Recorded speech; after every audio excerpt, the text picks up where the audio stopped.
My name is Rufus Mooney Merrill. Well, kind of. As you can see, I have a GAR marker on my grave telling you I am a veteran of the Union Army. But don't look for my name on any roll. You see, I had to enlist under a different one. Okay, let's start from the beginning. I was born here in Ashland on November 19th, 1840, when it was still part of Holderness. My father was John Mooney Merrill, who was also born here and was in his time one of the most prominent businessmen in town. My mother was the daughter of Deacon Moses Cheney, who lived over in the Keene area, and I have heard it was have been part of the Underground Railroad. And my grandfather's sister of Punis Cheney, who would be New Hampshire's 35th governor. My father died unexpectedly on October 31st, 1857, and was the first person to be buried here in Green Grove. And shortly thereafter, I decided to take a job with the railroad in Georgia. Barely 3 years later, in June of 1861, when the Southern Rebellion started, I was convinced to enlist in one of the state's regiments. I was young, so what did I know about political issues? They took us to Fernandina, Florida, and it wasn't long before I realized that the Confederacy was not for me. In the last weeks of 1861, me and another northern-born Confederate, John McCarthy of Philadelphia, took a small boat and some supplies and struck for the open seas. We had heard that Port Royal, South Carolina, was in Union hands now, and that was where we were headed. But our supplies ran out and we went off course. We were nearly dead from exposure, and when a U.S. gunboat finally rescued us, officials at Hilton Head, South Carolina, interrogated us, then finally gave us free passage to New York. I arrived back here 5 days before Christmas. Thank God my mother would kill me. Quite ill though I was, still wearing my Confederate uniform, as you can see here in my suitcase. I was anxious to prove my loyalty to the Union. So I was one of the first to respond when New Hampshire was called upon to raise another regiment of the infantry. I enlisted in Company B, 9th New Hampshire Volunteers, early in June 1862. Under my new name, John Mooney, because I feared if I was taken as prisoner by the South, where I was considered a deserter, it would not go well. I was appointed first sergeant, and I was so impressive at South Mountain and Antietam that my company commander and colonel recommended me for a promotion to second lieutenant. I got my promotion, or should I say John Mooney got it, and I held it for nearly 5 months.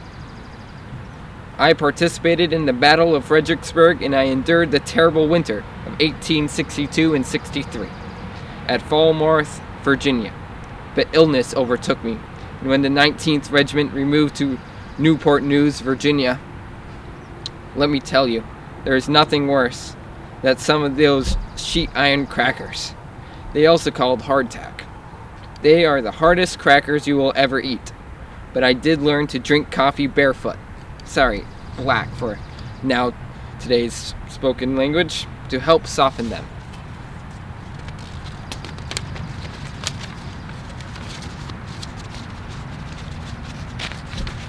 I decided to write my resignation, making the grievous error of noting that I would accept a discharge under any conditions, whatever honorable or otherwise. The area commander, General John Dix, grew livid when he read my letter. He ordered me discharged immediately, adding, "An officer entertaining so little regard for an honorable reputation is not a fit companion for the gallant men with whom he is associated." Thus rebuked, I came home and resumed my real identity. Upon again returning to health, I worked for a time at Willard's Hotel in Washington, D.C., where I often met the captain of the U.S. gunboat, which had picked me and John up, and who was then a Commodore. I came down with consumption, which now I hear they call tuberculosis, which is probably a result of my service in both armies. I returned home and died December 23rd, 1866. Barely 26 years old, just before Ashland became its own town. I'm never married, and I am buried here, having served in the Confederate and Union armies with my mother and father. Thank you for listening to my story. Good day. My name is Reuben Witten, and this is my wife, Sally. Good day. We are so pleased you could join us. We are at the site where our grandson, Simeon, is buried, as well as his daughter, our great-granddaughter, Mina Daniels. Simeon was married and a lifelong resident of Ashland. He lived in a house near what is now known as the Pauline Glidden Toy Museum. In fact, it's believed that his house and the Toy Museum building were built by one of our grandsons. Simeon worked in the local paper mill for 40 years, dying at home of pneumonia in 1904 at the age of 69. Our granddaughter, Mina, died before her father, Simeon, in 1891, just under the age of 31. She had been very ill for at least 3 years. I am sure it was still very hard on Simeon and his wife. Colonel Thomas Cheney assisted with their funeral arrangements. Now as to our history, I moved to what was originally called New Holderness, later became the town of Ashland, with my father John, a Revolutionary War soldier, and my brother James. I bought land which was settled upon between Asquam River and now Squam River in Indian Hill, in the area of what is now called Highland Street. We were married in 1795. Reuben built us a 2-room home on a piece of his land which had a southern-facing slope. It was fertile soil with good drainage, which made it an ideal place to grow crops. Later, our hill became known as Christian Hill, which some folks say was because anyone who could get up it during mud season without taking the Lord's name in vain had to be a good Christian. Others say it was because a good Christian man lived up on the hill, but I don't know who they're referring to. We had 8 children, 2 girls and 6 boys. The girls, the oldest, helped me with cooking, cleaning, sewing, and tending to the younger ones. The boys, almost from the time they could walk and talk, helped Reuben with plowing the fields, harvesting our crops, cutting wood for the fireplace, and tending the livestock. In 1816, their ages ranged from 5 to 16 years of age. Our small community worked together to prosper. We held barn raisings, rotated butchering, and bartered labor for haying and harvesting. We shared spinning wheels, looms, and even oxen. We were there for each other in joyous times and in sad times. There was about 100 of us in the village. It was a good life. Until the year 1816, that is. The winter was mild, and we had an early spring. But then the weather turned. The first unseasonable frost hit May 28th. In early June, we had a heat wave. And on June 6th, it went from the 90s in the morning to a nor'easter. By afternoon, that cold wave lasted near a week. 2 inches of snow fell in Bristol, we heard. Some places got up to a foot. Many farmers replanted, but on July 4th, we had ice as thick as a window glass. Later in July, we had another brutal cold wave, and 3 more in August. Some lit bonfires in their cornfields to save their crops. But the August 19th frost was too much and killed all their corn. Grass did not grow, so there was no hay, and wheat was scarce too. With nothing to make fodder for their livestock, many tried to sell their animals, with hopes of using that money to buy needed provisions for themselves and their other animals. But with so many doing the same thing, prices were low for meat, but high for other food items. Many had to slaughter their own animals rather than watch them starve. We were fortunate in that our southern-facing slopes warmed quickly with very little sun, and frost often missed our upland fields as the cold air would drain into the valleys. We managed to raise some wheat, which we harvested, and we dried by our fireplace. Although we had our own large family to feed, we decided to share our bounty with our neighbors, rationing it through the fall and winter. I wished we had more to share, but we had to be as frugal as possible to be sure that there was enough through the winter for each family and still have seed for the spring planting. Our daughter, Mary, married Calvin Roberts and lived in Holderness until her death. She is buried with us and her husband in the Witten Cemetery off Highland Street, near the old farmstead. Our son Joseph married Mary Jane Smith and lived in Holderness his entire life. Simeon, who is buried here, is the son of Joseph, and Joseph's other son, Elias, married and lived on the family farm up on Highland Street.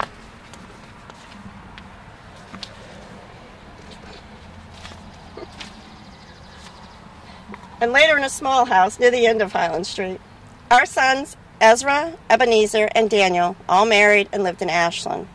Our daughter Clarissa married William Frost. You can't make this up.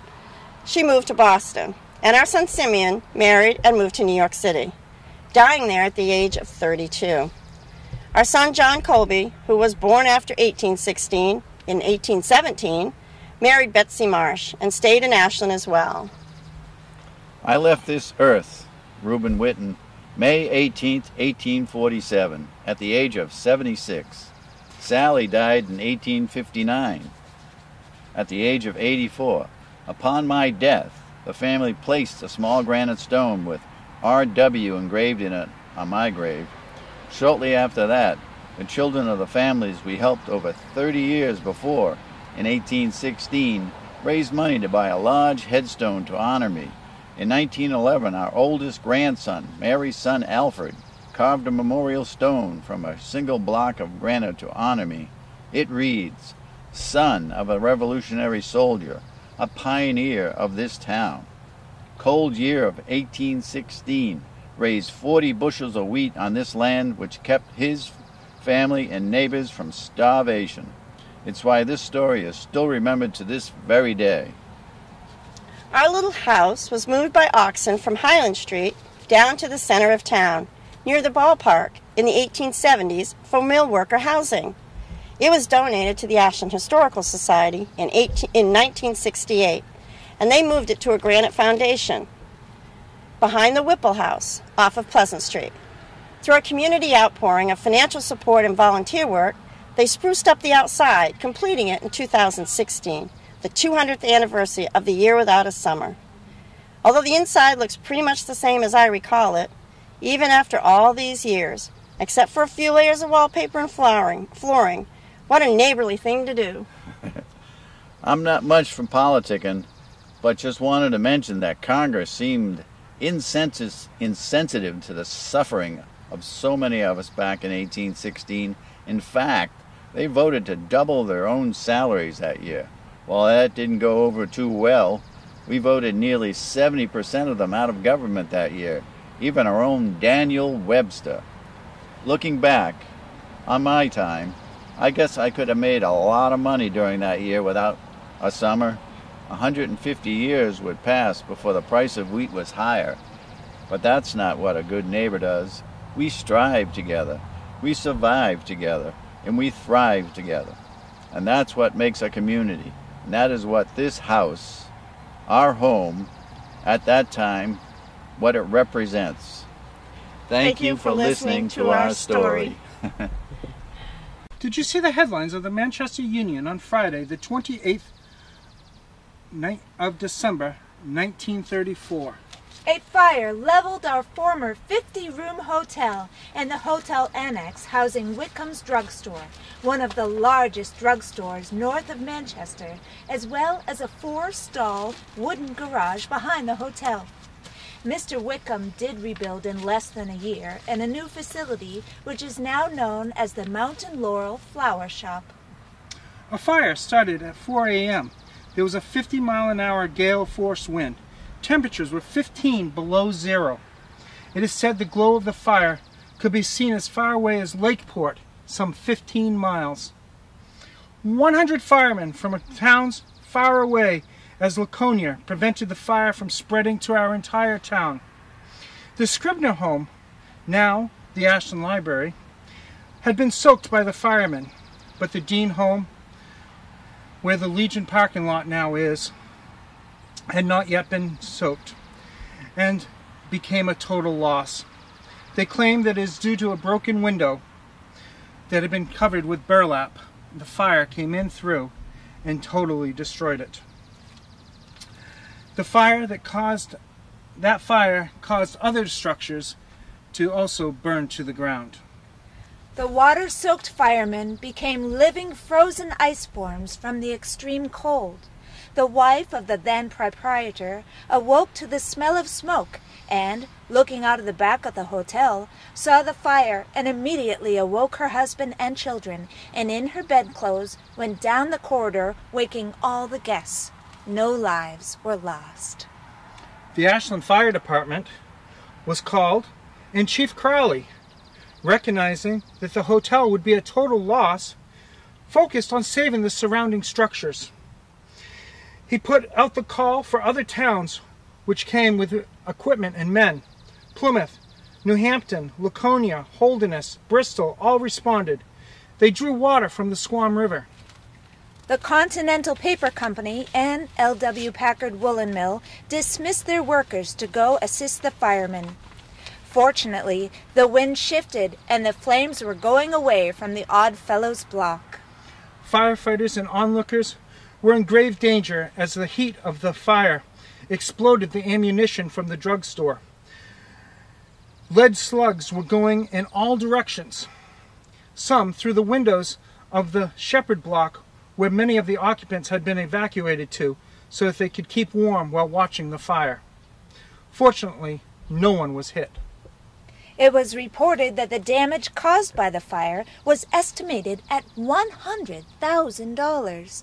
It was believed that the fire started in the area of the coal stove, which was used to warm the garage and the cars housed there. Oh, before I forget, let us tell you our story. After all, that is why you are here. I am James Melvin Cotton, and this is my wife, Dora. I was born on December 29th, 1846 in Brownfields, Maine. And I was born in 1865 in what was then called Milan, Canada. My family ran a prosperous farm there. After receiving a common school education, I engaged in travel and joined the circus as my vocation for the next 5 years, where I met and became very close friends with P.T. Barnum. He then decided to enter the hotel business and worked with his brother at a hotel in Kearsarge, then Portsmouth, and also Laconia. He came to Ashland shortly after the end of the Civil War. I purchased the Squam Hotel in 1874. I refurbished it in 1889. We were one of the first ones to have electric lights in Ashland. The hotel was well up on the list of $2 houses in the state, and we enjoyed the reputation of giving our guests genuine satisfaction. Perhaps you have seen our ad. Oh, there it is. Right here. Isn't that lovely?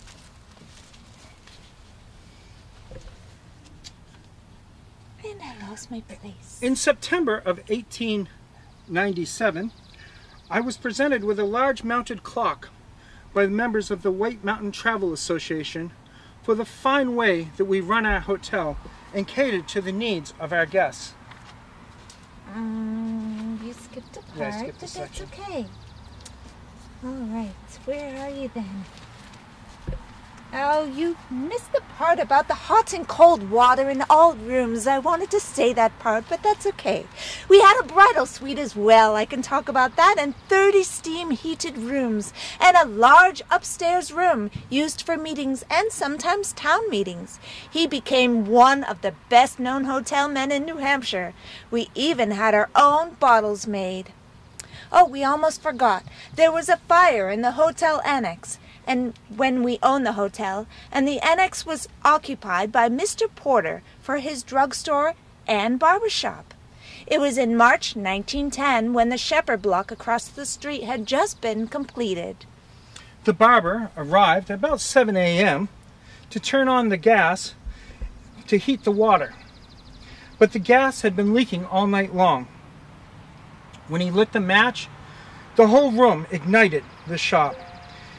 He tried to smother the fire, but got severe burns on his face and hands. To no avail, the fire alarm was sounded, and after 2 hours, the hotel and the buildings were saved, but the annex was a complete loss. We had a daughter, Dorothy, born in 1899. Oh, how proud we were when she graduated from Ashland Grammar School in 1912. Oh, show it, honey. Oh, isn't that nice? A son, John, was born in 1900. He graduated from Portsmouth High and the University of New Hampshire. He operated the hotel here for a period of time before becoming the headmaster to Ashland High School for quite some time. Then later became the headmaster of Pembroke Academy. Finally, our family son, Harold, who graduated in 1927, was a student at the University of New Hampshire. That's nice. Our precious son, Ernest, he died at the age of 2 years and 4 months from cholera and phantom. It was a type of infant flu, which broke my heart to see him suffer so. It left a hole in our hearts for the rest of our lives. I was a member of the Odd Fellows for many years. I died at the age of 79 here in Ashland in 1926 from pneumonia. I was only sick for about a week. And I died in 1931, and I am buried here with James. Thank you for listening to our story. Hi, my name is Albert Porter, and this is my second wife, Abby Ann Porter. His first wife, Clara, died at the age of 33, so I'm his second wife. I was born in Bangor, Maine in 1844. I went to school to become a druggist. I opened a drugstore in Ashland, where the current laundromat is, and lived with my family upstairs. I was born in 1854. When I was 33, we lost our first child, Jenny. She was only a year old. And then when I was 37, we lost our second child, George, and when he was only a year old. After that, we didn't have any more children. But he did have one child with Clara, his first wife, and his name was Harry Porter, and he was born in 1880. I was town clerk after the decease of B.B. Worthen to finish his term. Then I served from 1883 to 87. In 1888, I purchased stock in the Ashland Electric Company with my friend James Cotton. I served as selectman in 1889. We were very active in promoting our store. As you can see here, we have our signature bottles that we had our different elixirs in, and we also had different trade cards that we could pass around to our community. We sold popcorn and ice cream and all goods in burnt leather and in wood. In August of 1892, the foundation of our new residence in Staples was finally ready for the carpentry work. The property was on Highland Street. This was a very desirable part of town. The work began shortly thereafter, and once the lumber arrived. Frank Fifield was our contractor. In November of 1892, we installed a hot water heater. That was nice. And then work began on the interior. By April, we were able to move into our beautiful and spacious home on Highland Street. And Harry, Albert's son, he and his wife moved over the drugstore where we used to live. We became part of the Highland Street Cemetary Association, which was formed in 1893. It provided suitable drainage for our dwellings and provided suitable sanitary conditions of our streets. As an avid quilter, I completed a square on the signature quilt put together by the Ernst workers at the Methodist Church. And you can still see that quilt with my signature block down at the Whipple House. We ran an ad in the Ashland Herald in 1903 stating that we served ice cream on Wednesdays and Saturdays. Our barn burnt down in 1905, but we built a new one. One of the most contemptible acts of lawlessness was shown in August of 1908. Some person or persons threw 2 rocks through the front window of the drugstore. Sometimes during the night, Harry's wife heard a crash and went to the rear of the store thinking someone might be trying to blow up the safe. Seeing nothing unusual, she did not awaken Harry and went back to sleep. Oh, on Sunday morning, we discovered that somebody had really intentionally broken the glass in our windows, and it was bad. The windows were the thickest of plate glass, and they were worth about $50. Thank goodness we had insurance, and they replaced them. The rocks thrown measured about 8 inches, and not only smashed windows, but did a lot of damage to the store itself. It was reported to the police, and it is safe to say that if the perpetrators had been found, they would have been punished to the full extent of the law. In 1910, Albert's son Harry, he was working on the rear of the drugstore. Now the rear of the drugstore was by the dam. Well, he saw a little boy, and then a little bit later he heard a big splash. He thought something might have gone wrong. So he went and he looked out, and evidently little Howard Minion, who was 5 years old, the son of Mr. and Mrs. Victor Minion, had fallen in. Well, Harry pulled him out, and he saved his life. And that was really rough waters. That's where the flume furnishes water for the grist mill. The force of the water sucked the boy against the bars of at the head of the flume. Harry arrived at the dam just in time. He found the boy was being sucked under. He reached in, grabbed him up, and pulled him to safety. Although the boy was badly frightened, it's apparent that without the timely presence of Harry, he would no doubt have drowned. Yeah, I remember too, in July of 1912, poor Albert had a really serious accident when he was attempting to get out of the wagon in our barn. Well, the horse got started, and he threw him to the floor, and he broke his shoulder, dislocated his shoulder, and he broke his arm. And we had another incident in May of 1913. There was a fire in the small wooden building at the rear of our store, which we used as a storage room. The cause was unknown. I was sitting at my desk when the flames burst through the window in the store, which gave me hardly enough time to gather all my papers and put them in the safe before the fire was up upon me. The usefulness of chemicals was demonstrated, for the blaze was extinguished without turning on the water. Firemen were on the scene before the alarm ceased ringing, and the damage was confined to the stock and fixings in the rear of the store.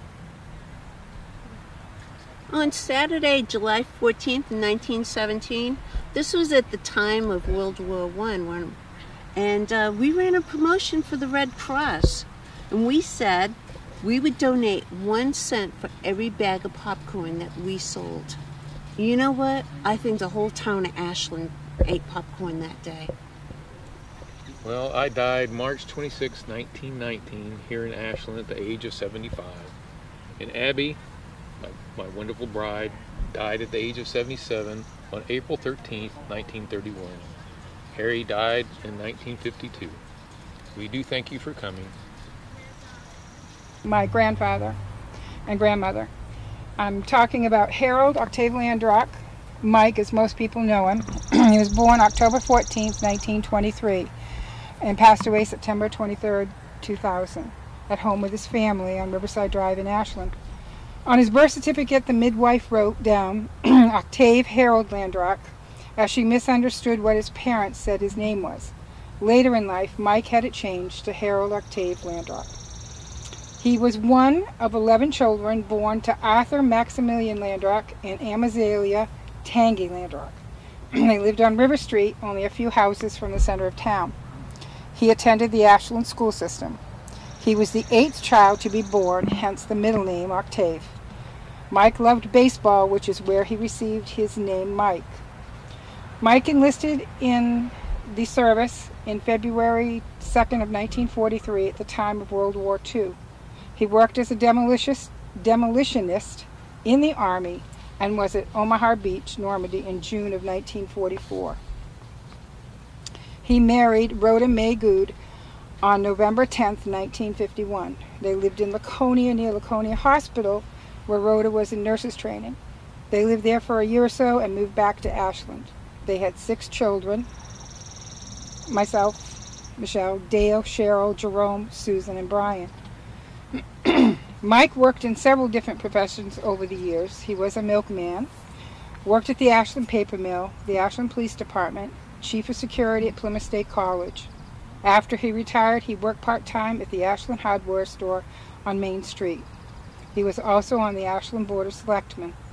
He loved talking to people, always arrived at his work early, taught his children to arrive early and give 110% at their job.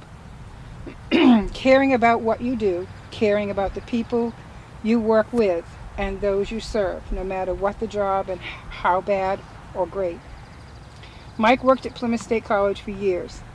It was not unusual for us kids to come home from school and find a college student at our home, a student who Dad thought was struggling emotionally, financially, or academically. He thought that some time away from school to have a home-cooked meal, play games, or just some family time would help. Some would be there for 4 or 5 hours, and some would be there for the weekend. Later in his career at Plymouth State College, Dad had some college students who were on the work-study program. They worked for him in the security department. Several of these students who started at Plymouth State College, training to be teachers of some sort, went on to be police officers in their home states, Maine, New York, New Hampshire, Connecticut. A couple became chiefs of police in their departments. 2 were military police in the Army and Coast Guard. At his funeral, some of these men were there and credited Dad with their decision to become police officers. He loved family. He loved Ashland. He loved the 4th of July, sitting on Main Street in his later years in front of the hardware store. He would leave the house early, 4:30 or 5 o'clock, so he could be there as people headed down to the ballpark. He sat there saying hello to all the Ashland natives and the visitors as they headed down to the ballpark for the fireworks. He was very proud of what Ashland did to show its patriotism. He loved to play golf at the White Mountain Country Club on North Ashland Road. He was a member of the Ashland Legion. After Dad died, I used to sit in front of the hardware store where Dad sat for several years. I was so surprised as to how many of the out-of-towners stopped to ask where the man who sat on the piles of potting soil was.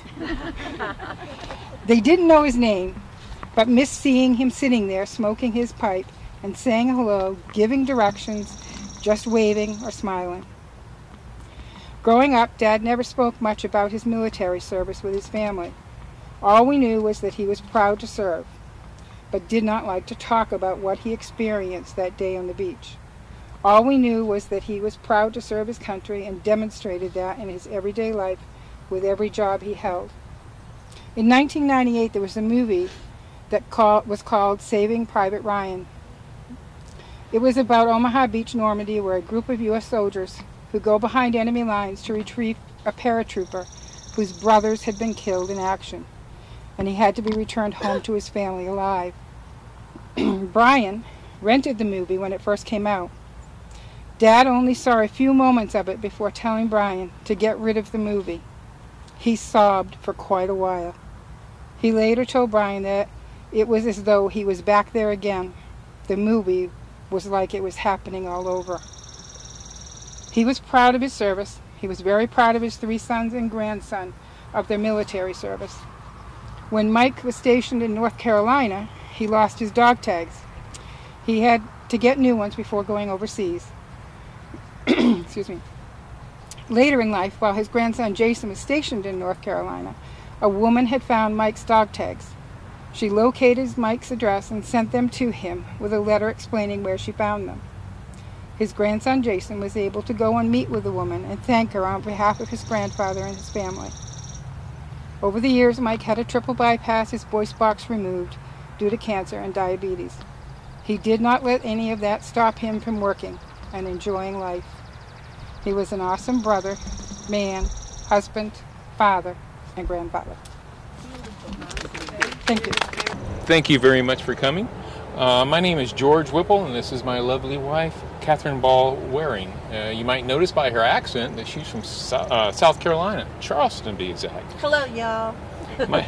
My family home, which I donated to the town of Ashland in 1970, is leased to the Ashland Historical Society and is located on Pleasant Street. Here's a picture. It's the Whipple House. It's open on Thursdays throughout the summer from 1 to 4. It's really a great place to go and visit. Okay. It was built by my great-grandfather, Obadiah Smith, who happens to be located right here. He was a merchant and entrepreneur in Ashland. He lived, anybody know Kenneth Torsey Farm? You know where that's located? Yes. Okay. He lived just down the road from there. It was quite a settlement at that time, and the residents even petitioned the state to become Smithtown or Smithville. But it was never granted, so we never realized that. The Whipple House initially got its water supposedly from Highland Street, which is quite a distance. How they did that was they hollowed out logs and they charred the inside, they put them all together, and they brought the water to the Whipple House. The Whipple House was built originally as a two-family dwelling. It has this big, huge central hallway, and one family would live on one side and one would live on the other. The house has a lot of features. Like I say, you need to go look at it because it's really awesome. Has a lot of features that were unique to the time, and they built it with a lot of care and dedication. My grandmother, Frances Moody Smith, married George Hoyt and lived on one side of the two-family house. Their daughter, Frances Anna Hoyt, who was also my mother, married my father, Dr. Ashley Cooper Whipple, and they lived on the other side of the house. So if you can imagine that this is the Whipple House, here's Grandma and Grandpa, and here's Mom and Dad, with the wide central hallway.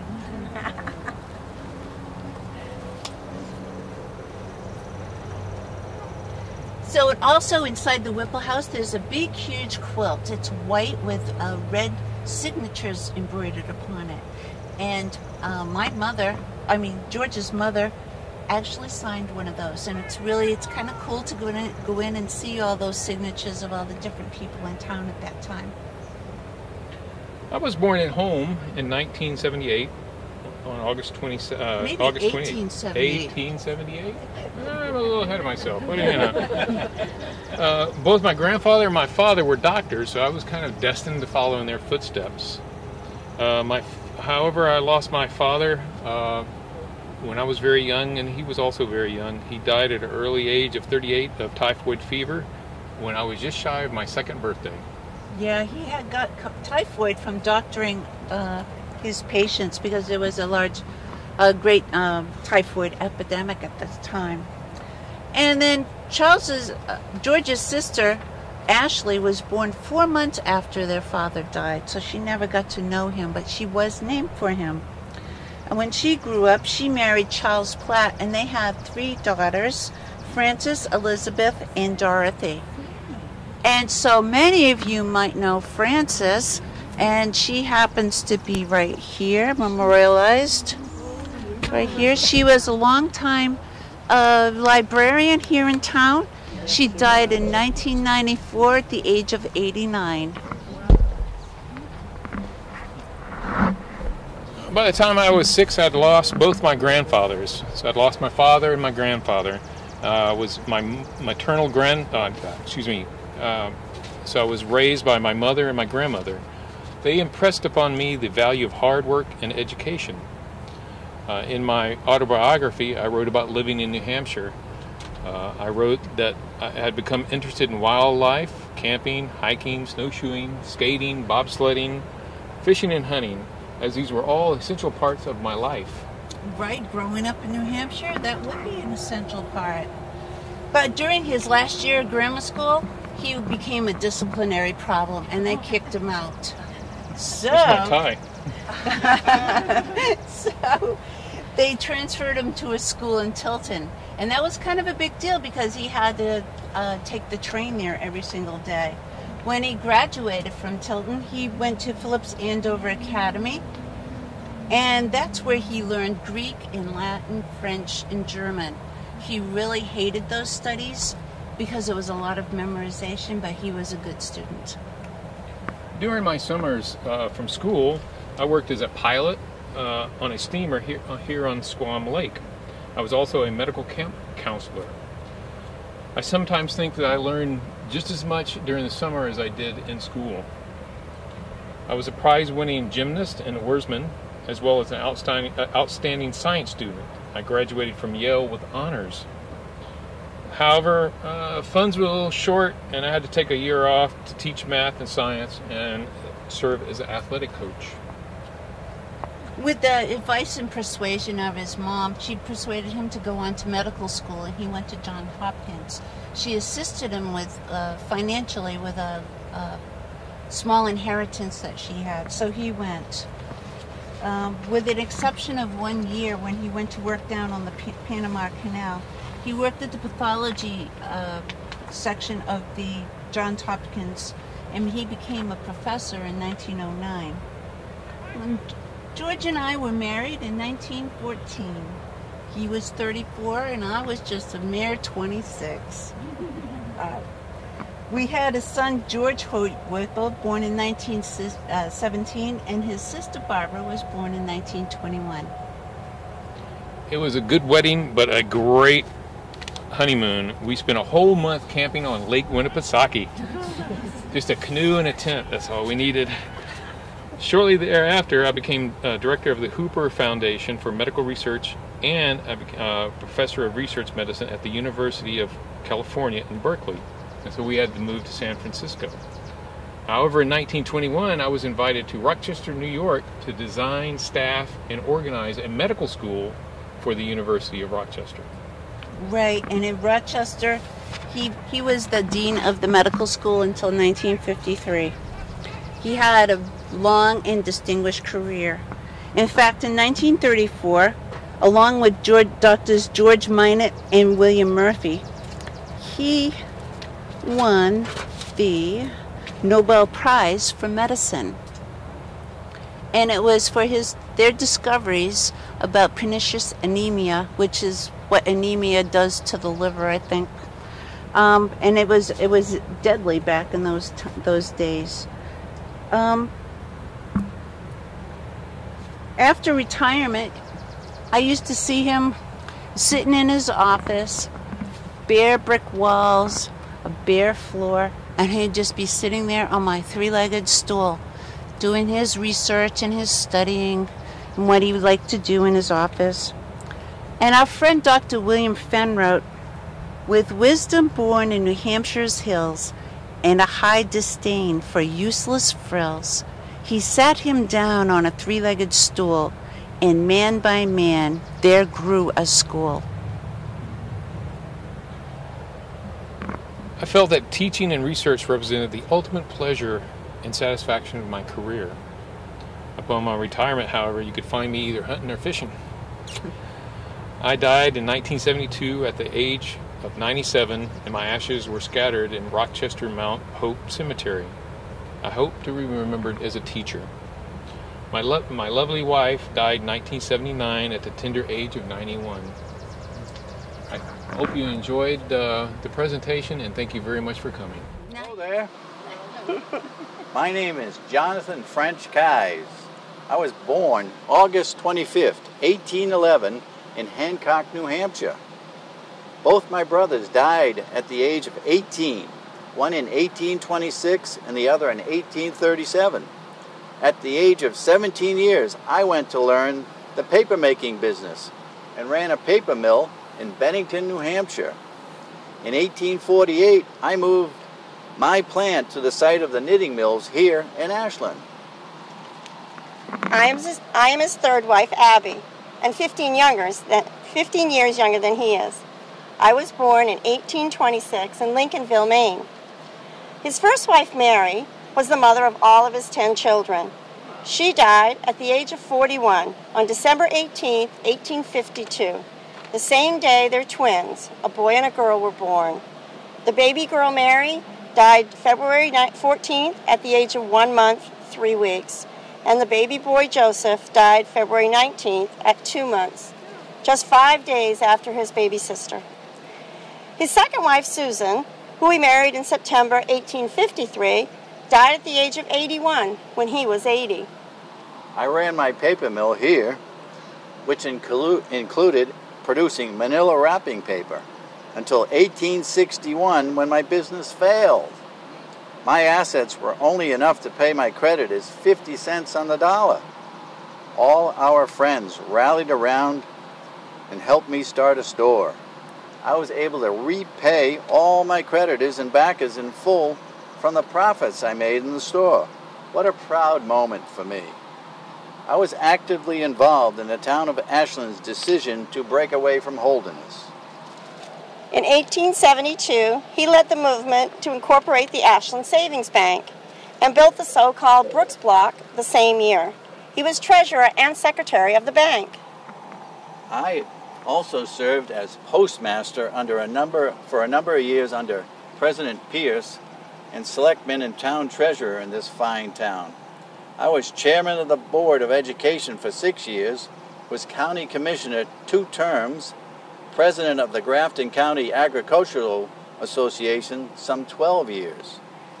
In 1893, we purchased capital stock in the Highland Street Cemetary Association, which was established to provide sanitary suitable drainage for the dwellings of those of us who lived on Highland Street, and to provide sanitary conditions for the road. Our home was formerly owned by Ruth Morrison and is currently 1850 Highland Properties, and is being completely refurbished at this time. I was a strong temperance man and was prominent in the temperance work. I was a representative from the New Hampshire division Sons of Temperance to the North American division in New Haven, Connecticut, and Montreal. I joined the first temperance society I ever heard of when just 30 years of age. In politics, I was a Democrat and generally acted with my party on all party questions. I was a devoted Episcopalian and a good law-abiding citizen. His grandfather, Abner Keyes, fought in the Revolution, and his father enlisted in the War of 1812, but was never called out. My daughter, Mary Elizabeth, married Colonel Thomas P. Cheney, another prominent figure in our town. My daughter, Susanna Emily Keyes, Fay, died in 1876 at the age of 37. Another daughter, Lucy Ann, married R.R. Dearborn of Ashland, and still another, Alice Jane, married Eric Clapp of Covina, California. They lived here in Ashland from 1881 to 86. Lastly, another, Joseph Whittemore, married J.H. Blakesley of Fall River, Wisconsin, where she died in 1904 at the age of 53. My oldest son, Orlando, he was married to Sarah L. Ellis of Plymouth, who died in 1859 at the age of 26. They had one child who died in infancy. He enlisted from Holderness, now Ashland, in 1862 at the age of 30 in Company E, 12th New Hampshire Regiment. He was immediately chosen and commissioned first lieutenant, and in early 1863 he was promoted to be captain of the Company D, same regiment. He was in the Battle of Fredericksburg and was killed on the field of the next battle, Chancellorsville, Virginia, at 5 a.m. on Sunday morning, May 3rd, 1863. When the fatal ball struck him, I was told he was in the act of cheering his men forward by swinging his sword above his head. Orlando was a very enterprising young man and had made a comfortable fortune in paper manufacturing for one so young, being only 31 years old when he died. He was a worshipful master of the Mount Prospect Lodge at Ashland at the time of his death. His body lay upon the battlefield for 2 weeks after the fight and was buried by a detail of Union soldiers who went to the place under a flag of truce for the purpose of burying the Union dead. His brother, my other son, Henry, was a sergeant of Company E, had to have his right arm amputated after the same battle. His unit, the 12th New Hampshire Regiment, took the most casualties on the morning of May 3rd. Although he came home to recuperate and served as postmaster, he remained of poor health and died 2 years later at home, July 24th, 1865, at the age of 23. Today's date, July 24th.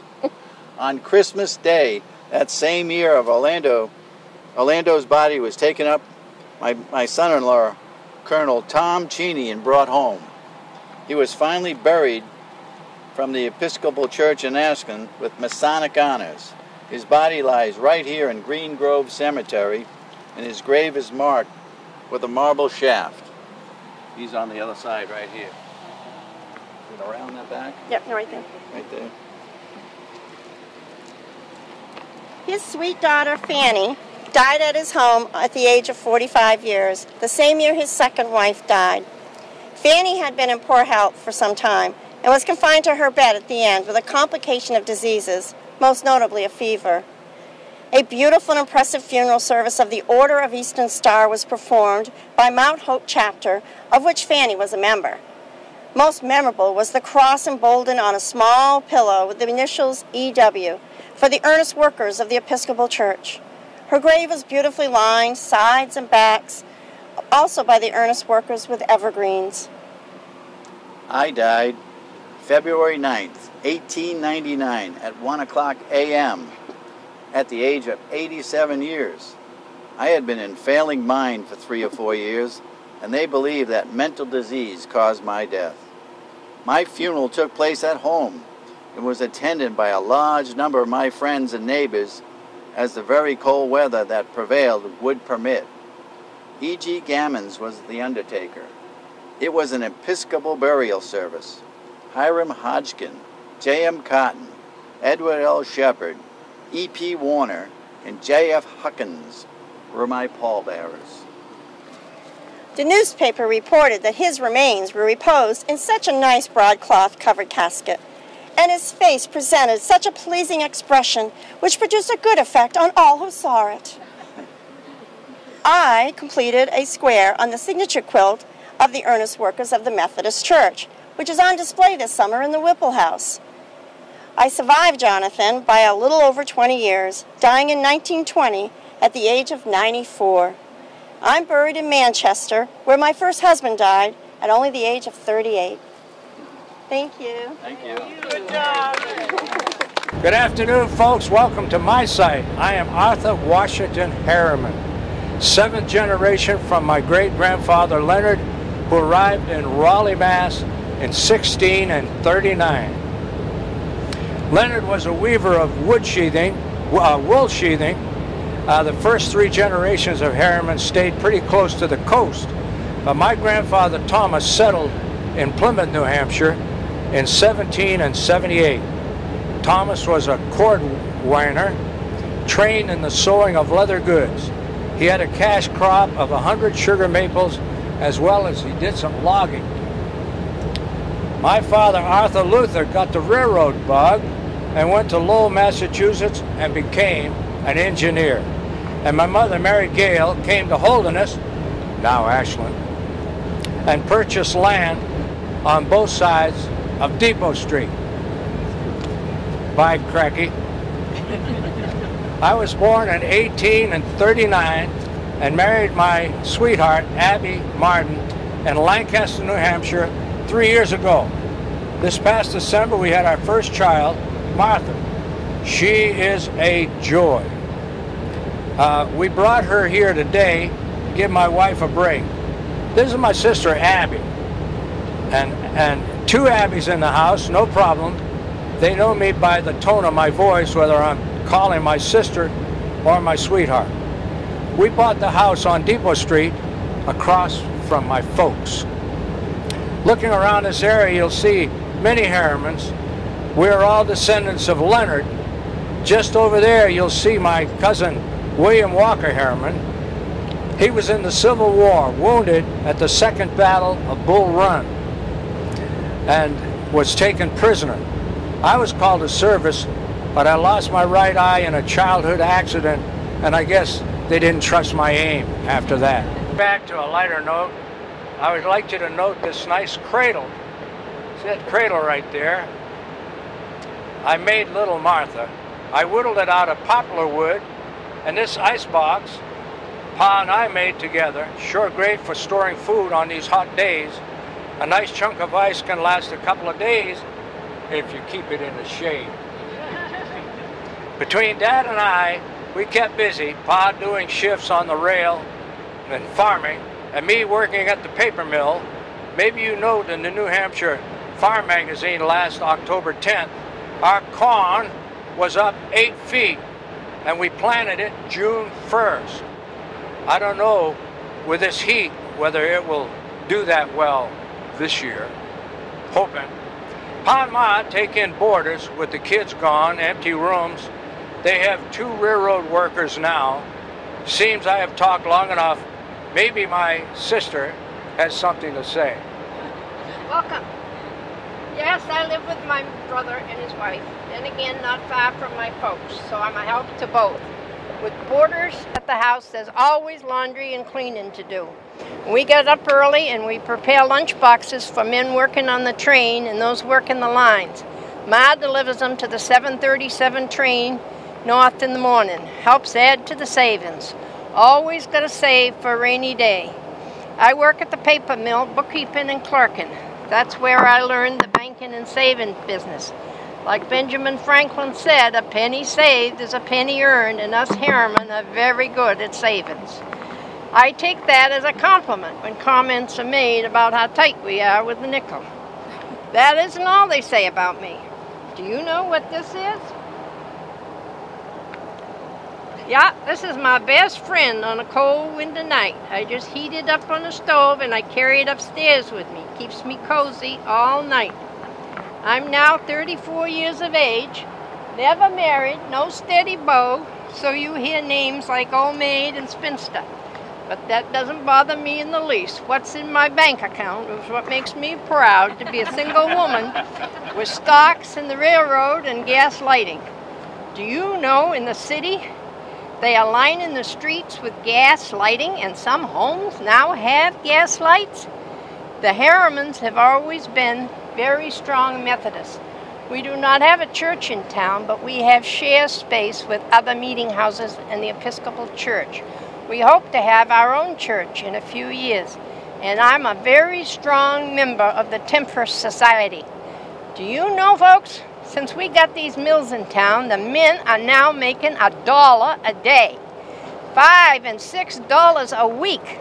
Money to feed all those little mouths at home, but no, they're paid in cash. They don't go right home.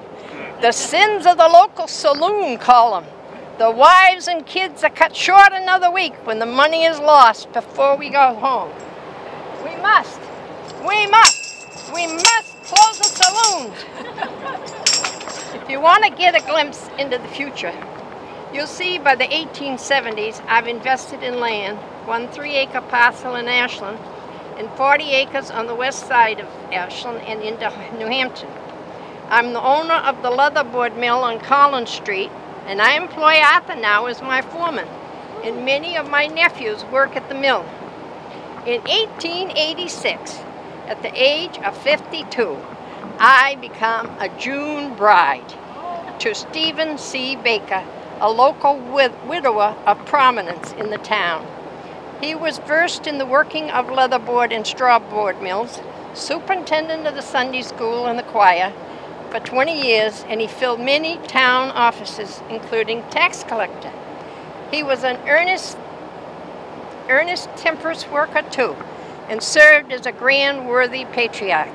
The Ashland Methodist Church was organized on September 7, 1896, and the church was opened May 22nd, 1898. My Stephen passed away in 1907 and I died June 10th, 1911 at the age of 77. So you'll not see my marker here at this site. I'm buried over there with Stephen at that first white obelisk with the little thing on the top. Thank you very much. Wait a minute. How about your brother? Yeah, you wanted to sing a tune, didn't you? I wanted to play a tune for you. They had harmonicas back in those days. One tune. People didn't know this, but the first harmonica was made long after there were no harmonicas.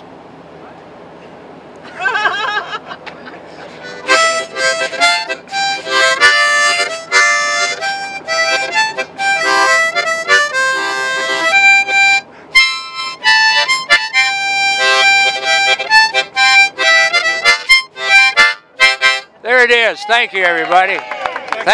It all started many years ago with one man in a very faraway place somewhere in England. His name was Daniel Hughes. He was born in 1744. He was stationed in Boston, Massachusetts, a lieutenant in His Majesty's Army. Tradition says that his loyalties were not with the British and he was intent with joining the Patriots. Daniel made the acquaintance of someone who was engaged in hauling goods into the city through British lines, and he hid himself in a hogshead and was conveyed to safety. To avoid capture, he went northwest and ended up in Windham, in that part of town known as Bissell's Camp. This all occurred in the dead of winter and the very deep snow. He then went to Londonderry to Matthew's tailor, where he hid for 3 days in a large old chimney. The soldiers searched for him, but to no avail. His Christian name was Daniel, but he changed it to John Hughes to mislead his enemies. He kept this name throughout history. He joined the American forces and was almost continuously involved with the Army. He settled in Windham, New Hampshire, near the junction. John Hughes and Mahabeth Buzzwell were married in 1769 in Chester, New Hampshire. They had 4 children, 2 boys and 2 girls. After the Revolution, he, like many, were very poor, but being a weaver by trade, and with the aid of his wife, they spun and wove and lived in a very comfortable manner. He was noted as a gardener who always had his vegetables earlier than anybody else. He was smart and witty. He died in 1819 at the age of 75, and his wife Martha in 1845 at the age of 98. One of their sons was Barnett, a prominent auctioneer. One time, the auctioneer from Boston, who was very proud of his abilities, was called to Londonderry to do an auction. Once he became tired, they strongly encouraged Barnett to relieve him. After a few minutes, people were roaring in laughter and items were selling rapidly. The auctioneer got upset, got on his horse, and went to leave. As he left, he exclaimed, "Don't let Hughes come to Boston as an auctioneer as long as I shall live." Barnett was also a very effective moderator, presiding over Windham Town meetings for over 20 years. He died in 1858 at the age of 79, and his wife Jane in 1859 at the age of 75. Barnett also had a son named Barnett, born in 1813, who moved to what was then Holderness in 1839, along with his brother Thomas, buried over here. And Barnett is buried over here. Barnett built a house on North Ashland Road. This is a picture of it. Many of us know it as the Alvor House or Dick Burroughs Restaurant. He was a farmer by trade. He served as treasurer of Holderness and selectman of Holderness for many years. Once Ashland separated, he also served as selectman from Ashland. He was a member of the Constitutional Convention of 1876.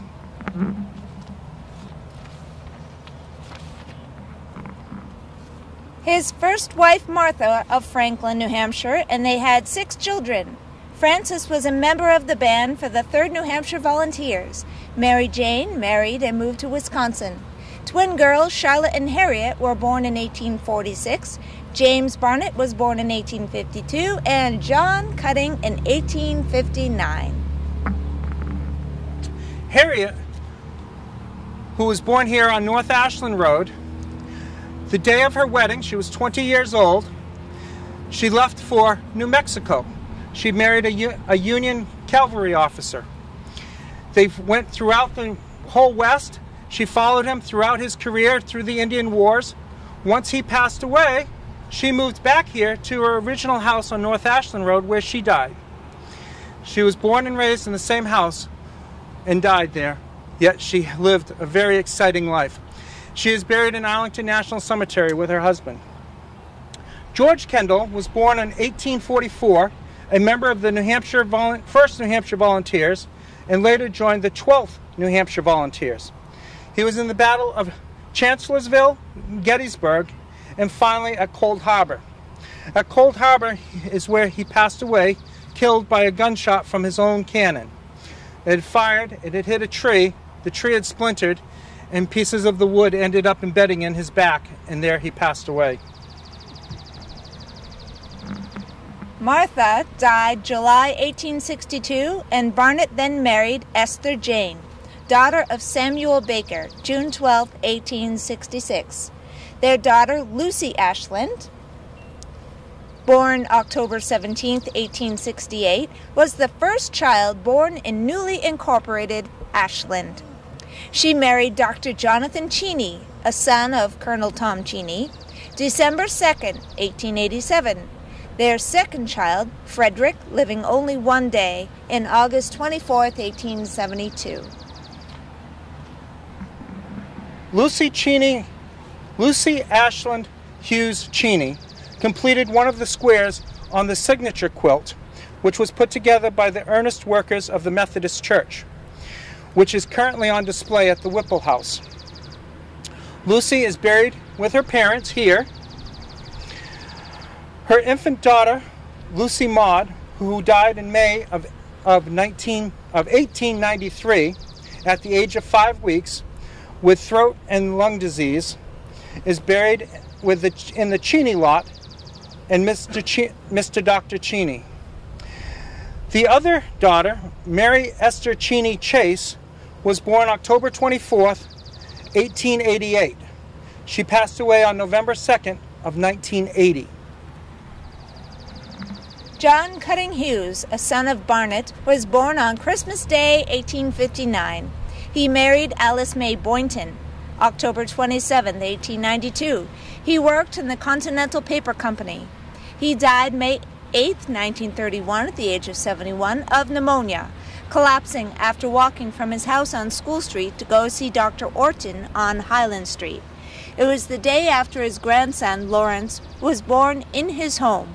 His wife, Alice May Boynton, was a midwife and ran a boarding house/maternity hospital out of their home on School Street.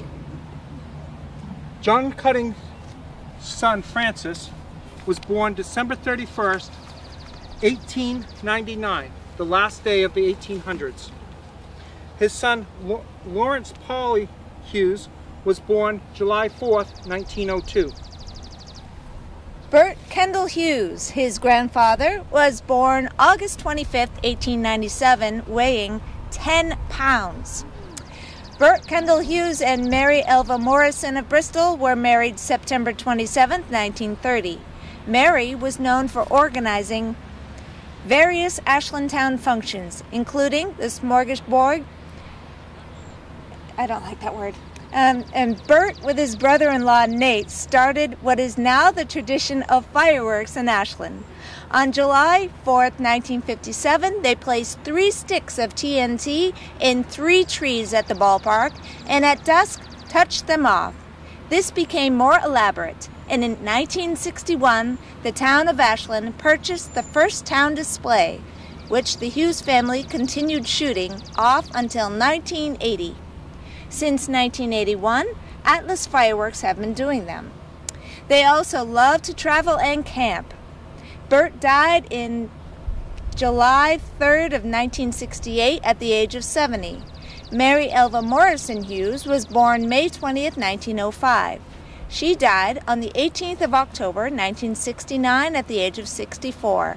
They had 6 children: Nathan, Eric, Kendall, Mary Louise, John, and a child that passed away at birth.